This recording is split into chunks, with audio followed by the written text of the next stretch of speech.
Time to talk some Tennessee football recruiting, and let's bring in from 24/7 Sports recruiting analyst Barton Simmons joins us here on the new Sentinel Sports page. Hey, Barton, Vincent, Evan, how you doing, Barton? Hey, doing guys, doing well. How you doing? We're good. But we're not as good as Butch Jones and this Tennessee staff and recruiting right now. Just give me your thoughts on the run that Tennessee recently went on with those 6 verbal commits in about a week's time to get them to number 1 in the 24/7 rankings. Yeah, it was crazy. I mean, it was crazy, but at the same time, it was kind of expected in a lot of ways. A bunch of those guys were players that we felt like it was just a matter of time before they were going to commit to Tennessee. They've done such a good job of sort of putting in the groundwork with a really deep group of prospects, and kind of spacing out their commitments throughout the summer. I think Butch Jones has orchestrated this whole thing so perfectly in that, he knows there's a chance they might struggle in the fall. He knows they have to have a big-time recruiting class, so he has really put in the work to get that class, get most of the hay in the barn, so to speak, prior to the season. That way this class can sort of recruit itself, can continue to build that bond and sort of pitch themselves as the saviors of the program. And now he's sitting here with 24 commitments and a bunch of really good prospects, and they're right where they need to be. And I just think it's been really impressive to watch Tennessee really sort of let this thing play out the way it has. Barton, fans ask so many times about the team rankings for your network, for all the networks, and I'm not a mathematician, and you probably are not as well, although maybe you are. But I was wondering, in a nutshell, could you explain how the team rankings work, and what factors influence them, what factors don't influence them, and what are the odds of Tennessee hanging on to that, say, a top 5 to top 10 spot going forward? Yeah, and you had it right. I am not a mathematician. So I'm going to try my best here without sounding like too much of a novice. But the way our rankings essentially work, and they're based purely on the player rankings, and they're based on the 24/7 composite rankings as well. So we try to remove any bias in that way. But essentially, a player's prospect ranking, that number next to his name, 98 if he's a 5-star, 89 if he's a 3-star, so on and so forth. That gets the number 1 player in your class, that gets 100% of that value. The number 2 player gets like 97% of that value, and on down the line. So basically the way we play it is, the highest rated prospects in your class are guys we believe can have the biggest impact on a program. And those are the guys that's value is weighted the heaviest. If you get a 2-star kid at the end of the class, that doesn't count against you. It just isn't going to count as highly as if you had a 5-star kid. And really, once you get to a certain number, and I believe it's about 18 or 20, that really is those top 18 or 20 players are the guys that are really weighted the heaviest. So with UT right now, with 24 commitments, if they get a kid that's a 2-star kid, he really is going to have a virtually no impact on the class. But if they get a kid maybe that jumps their number 2 prospect or jumps their number 3 prospect, that could really have a major impact. So basically, as Tennessee continues to recruit throughout the season, they're going to have some. If Alabama's 20 are better than Tennessee's top 20, then a school like Alabama can jump them. So they're going to have to still continue to bring in a couple of elite players, but they've already got a really strong base as far as 4-star level guys. So they're going to be contending right there throughout the season for, that number 1 class, and at the very least continue to be in that top 5. Joined by Barton Simmons, recruiting analyst for 247sports.com. Joining us here on the new Sentinel Sports page, Vince Ferrara, Evan Woodbery. Barton, what about projections for the NFL and then also need for a school? How much do those factor in? Well, projections to the NFL factor into each individual player. That's really how we rank players, how we evaluate. That's our metric, is NFL potential, because that's how we are able to look back and kind of judge our work. So a 5-star kid is a kid we're saying is a potential first-round draft pick. A 4-star is a kid we think can get drafted in the NFL. A 3-star can be a heck of a college football player. Danny Werfel's probably a good 3-star prospect. You know, I mean, those guys can be unbelievable players, but they're missing some skill sets or just some one little thing that maybe is keeping them from being that NFL type prospect. And then need is just, we try to take that, subjectivity out of it. You know, you never know what coaching staff's going to come in. You never know, what players are going to, positions they're going to move to. There's just so many variables, and so much subjectivity with factoring in need to team rankings. So we just cut that out completely and assume that each college program is going to do the best that they can to address needs.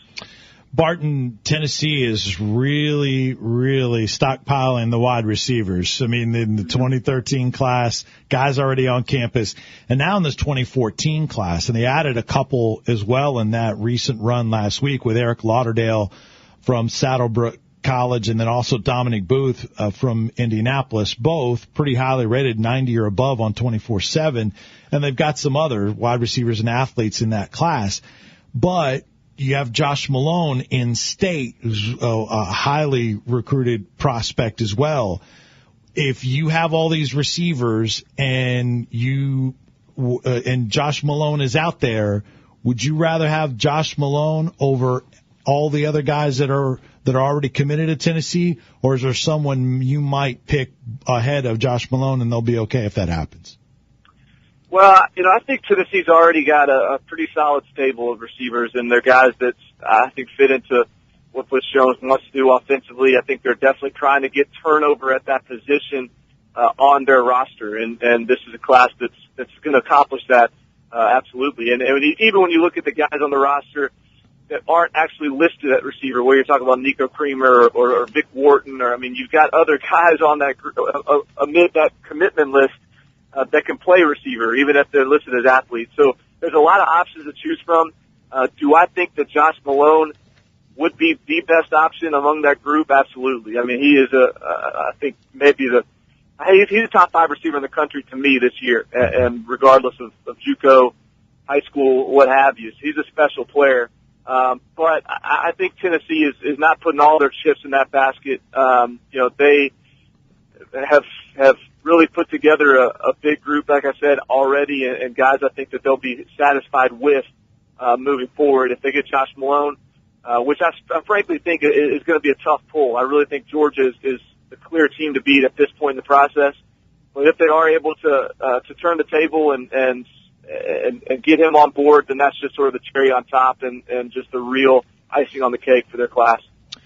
Barton, I'm wondering, and we talked about this a little bit earlier, but sometimes people ask me, okay, what Tennessee's filled up its class. What are the coaches going to do for the next 6 months? And my answer is generally, well, they're going to play defense. And do you think that's, you know, especially at the end of the season and those 2 months before signing day, you know, that having gotten a lot of commitments, it allows them to play defense from a position of strength rather than having to go out and steal recruits from other people.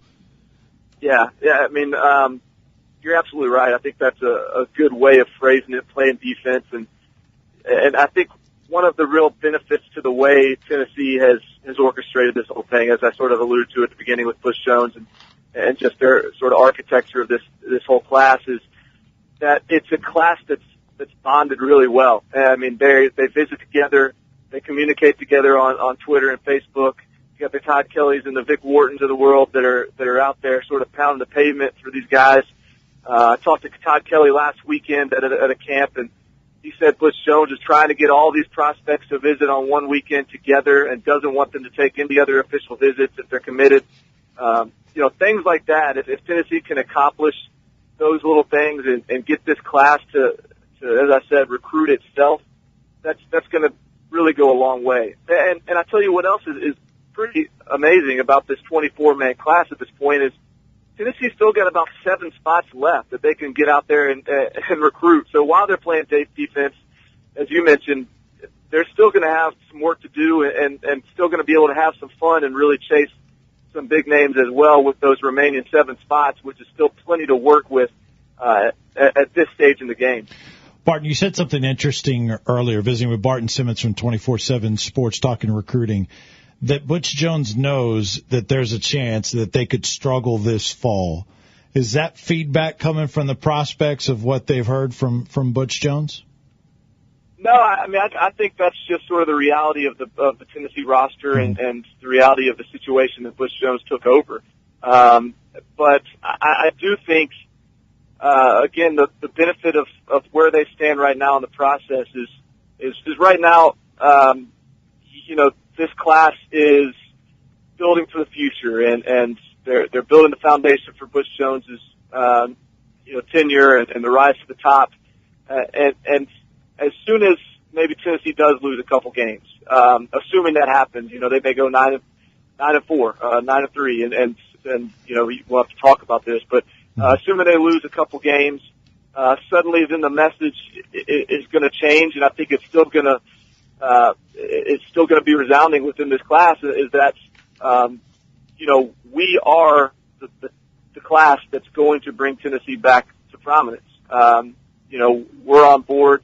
We know they're going to take their knocks.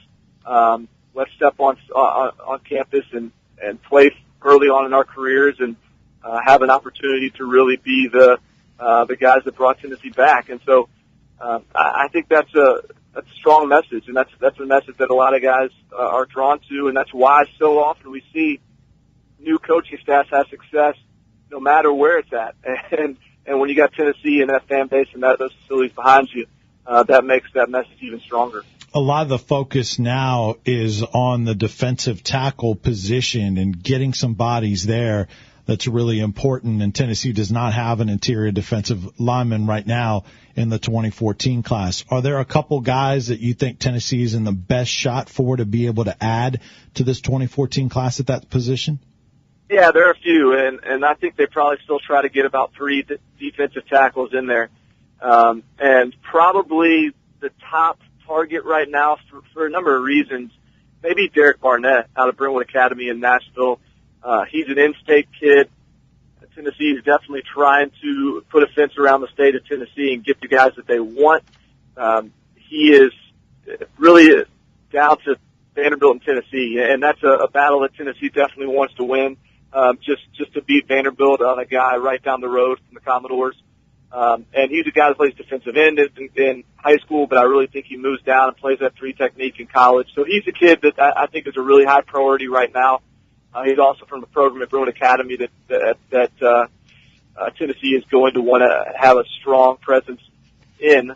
Another kid a little further west is Charles Mosley, and he's out of Brighton, Tennessee, and that's really a battle between Tennessee and Alabama, and one that I think similar to the Derek Barnett battle is a little bit of a toss-up right now as well. He's a big 350-pound, really a true nose guard, really space-eating, 2-gap type of player. And they're going to continue to look down the line and possibly go into the JUCO ranks as well. But I definitely think you're going to see moving forward with these next 7 or so prospects that they get on in this class, assuming they keep the 24 on board. I think you'll see 3 or 4 defensive linemen within that mix, and definitely defensive tackle is going to be a heavy priority within those 3 or 4 spots. Last thing, Barton, would you expect once these kids start their own fall practices for their high school teams for their senior year, and once Tennessee gets into camp, that we'll sort of get into a quiet mode until you get past the season? Is that something that fans can expect? Well, it's going to really die down in early August as teams hit 2A's, high school and college alike. And then as the early season begins, you're going to start seeing kids send out their 3 or 4 week film to colleges, a fresh set of evals, and you're going to start to see some unofficial visits and official visits, and then it sort of begins to ramp back up. So yeah, we're going to hit a valley here in activity in August, and then it's going to be a slow ramp coming up through September, October, and then start really building into November, December once again. So it's very cyclical, but trust me, the college coaches are never going to be totally off the recruiting trail. They've always going to be active in some capacity, but just a little bit of a shift in focus here in the next couple weeks.